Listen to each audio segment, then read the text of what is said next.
طلعوا أي بواقي فاكهة عندكم في التلاجة هنعمل بيها مع بعض حلو صيفي سهل ولذيذ، والأهم إنه بيرطب ومنعش جدا كمان، ما بياخدش وقت خالص، بيتحضر في 5 دقايق.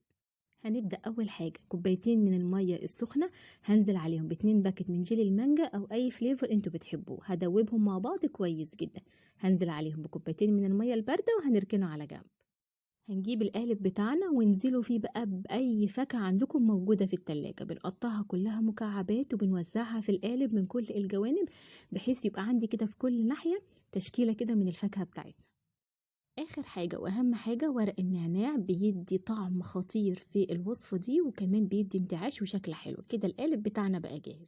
الجيلي بعد ما اتأكدنا ان هو بارد بنزل بيه على الفاكهة عشان تفضل مقرمشة، بدخلها الفريزر لمدة ساعتين او التلاجة 4 ساعات لحد ما القالب عندي يتماسك بالشكل ده. بنزل بيه في حمام مية دافية لمدة 10 ثواني وبنقلبه بالشكل ده، واستمتعوا بيه بألف هنا.